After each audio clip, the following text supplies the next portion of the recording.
Hello, Assalamualaikum warahmatullahi wabarakatuh. Let me to introduce myself. My name is Hana Afifah. You can call me Hana. I'm a college student from Sekolah Tinggi Ilmu Kesehatan Sambas. This is an English assignment. I will explain about pronouns. Okay, what is a pronoun?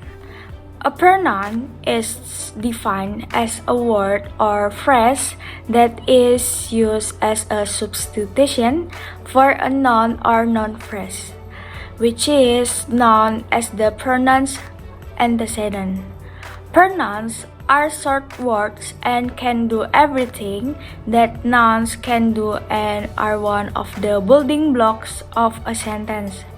Common pronouns are he, she, you, me, I, we, us, this, them, and that.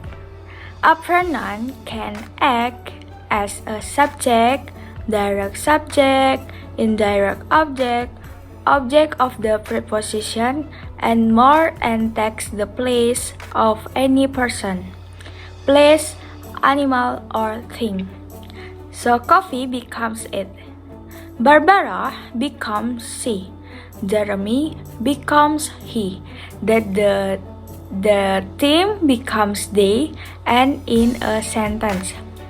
Barbara drinks a cup of coffee every afternoon could become she drinks a cup of it every afternoon, or even she drinks it every afternoon, where that it would substitute the cup of coffee, not just the coffee.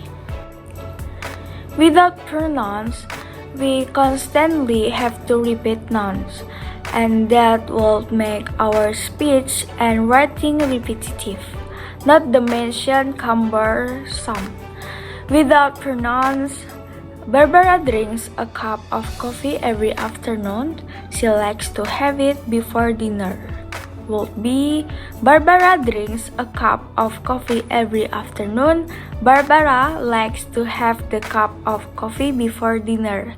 Using pronouns helps the flow of sentence and makes them more interesting.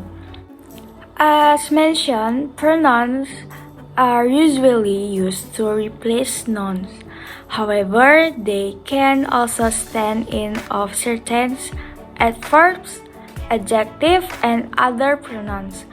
Almost anytime you refer to a person, animal, place, or thing, you can use pronouns to add interest and make your speech or writing flow better. In nearly all cases, a pronoun must follow an expression called an antecedent. This basically means that a pronoun can only really be understood in the context of prior information about the noun. For example, if we use the pronoun she in a sentence, we will only be able to understand if we know who she is. Thus, an antecedent, perhaps giving the person names, is usually supplied first.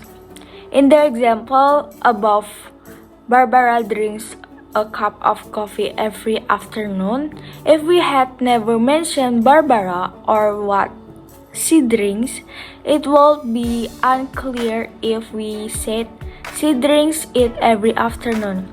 Your reader will be confused and wonder who she is and what does the drink, wine, water, lemon. Once Barbara has been mentioned, we will use the pronouns she and her later in the writing in order to stop repeating the proper noun Barbara and possessive proper noun Barbaras. Example: Barbara went to a restaurant for dinner with her friends. She was very hungry, but her friends would not stop chatting. Eventually, Barbara decided to take matters into her own hands and she demanded that they stop talking. Imagine how that sentence would read if it kept repeating Barbara and Barbaras. Pronouns have acted to make the writing tighter and arguably much more elegant. This is just a basic example of the use of pronouns. They act in many ways to help make speech and writing more lucid and dynamic. Types of pronouns. Pronouns can be divided into numerous categories including 1. Indefinite pronouns, thus referring to one or more unspecified objects, beings, or place such as someone, anybody, nothing. Notice in the example below that there is no set position for where an indefinite pronoun will appear in a sentence. Indefinite pronoun example: 1. Anyone, 2. Somebody, 3. Whichever, 4. Wherever, 5. Other, 6. Something, and 7. Nobody. 2. Personal pronouns, those associated with a certain person, thing, or group. All except you have distinct forms that indicate singular or plural number. Personal pronouns are always specific and are often used to replace a proper noun or someone's name, or a collective group of people or things. Personal pronouns have two main groups, one referring to the subject of the sentence and one to the object. The first is used to replace the subject of the sentence.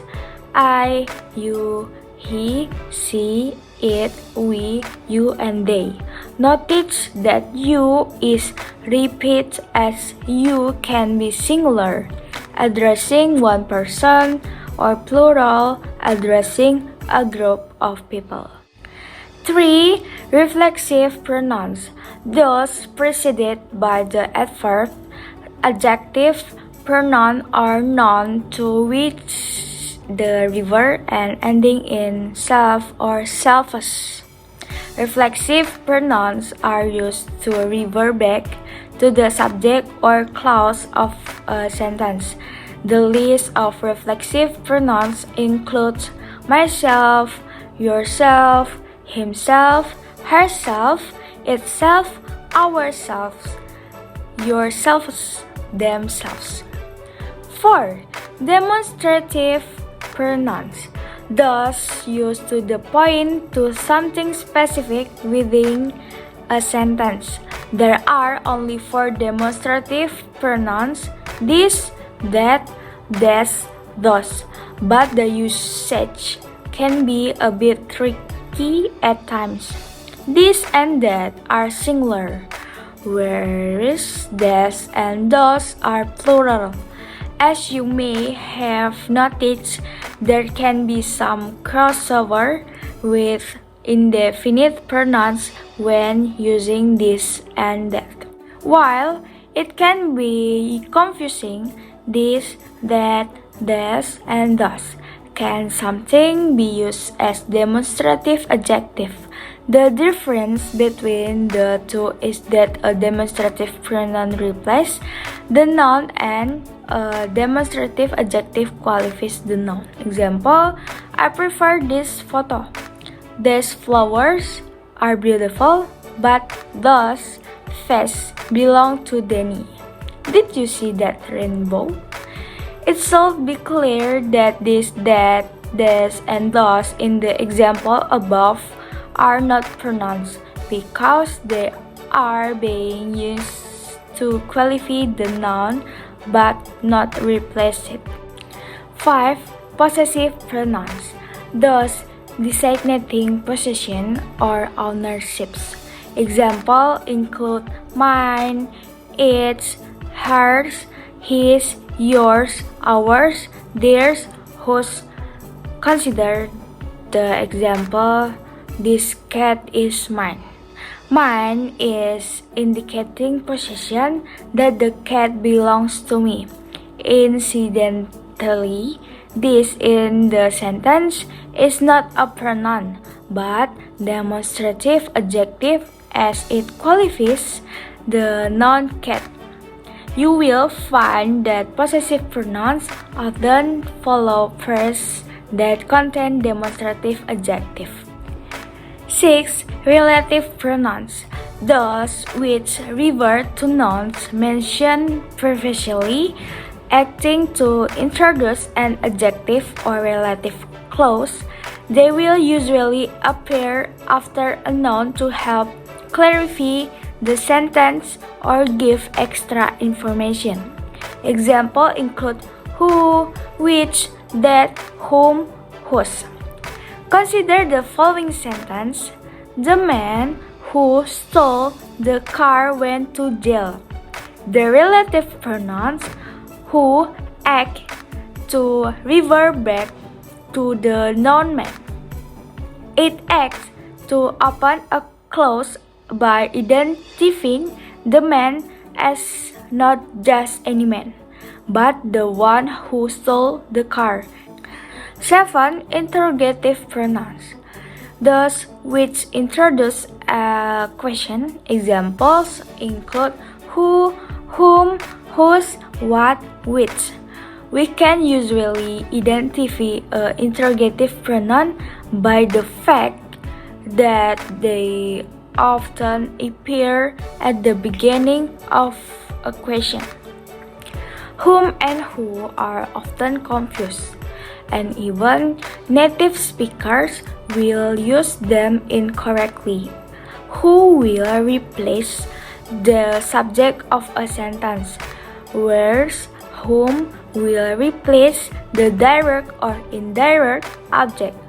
A good tip for deciding which to use is that you can replace who in the sentence with a personal pronoun and it will still make sense.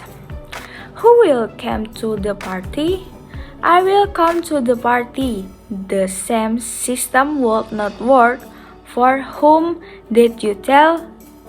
I did you tell. 8.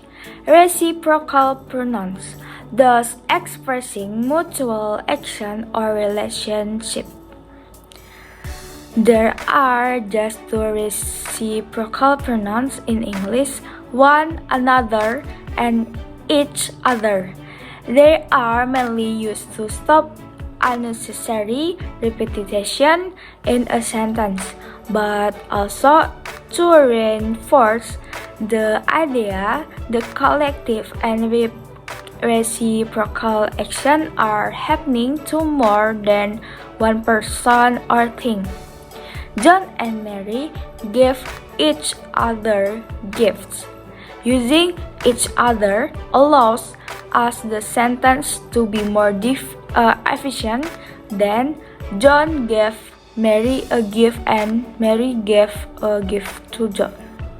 The countries work with one another on national security. In this example, one another works to suggest that the action of working is being reciprocated back and forth by more than one century. 9. Intensive pronouns, thus ending in self or selfs, and that serve to emphasize their antecedents. They are almost identical to reflexive pronouns, but rather than just referring back to the subject of the sentence, they work to reinforce the action. In many cases, the sentence would still make sense without the intensive pronouns. Example of pronouns: 1. We are going on vacation. 2. Don't tell me that You cannot go with us. 3. Anybody who says it won't be fun has no clue what they are talking about. 4. These are terribly steep stairs. 5. We run into each other at the mall. 6. I'm not sure which is worse, rain or snow. 7. It is one of the nicest Italian restaurant in town. 8. Richard stared at himself in the mirror. 9. The laundry isn't going to do itself. 10. Someone spilled orange juice all over the countertop. Maybe that's all I can explain. I apologize if there is a mistake. Thank you. Wassalamualaikum warahmatullahi wabarakatuh.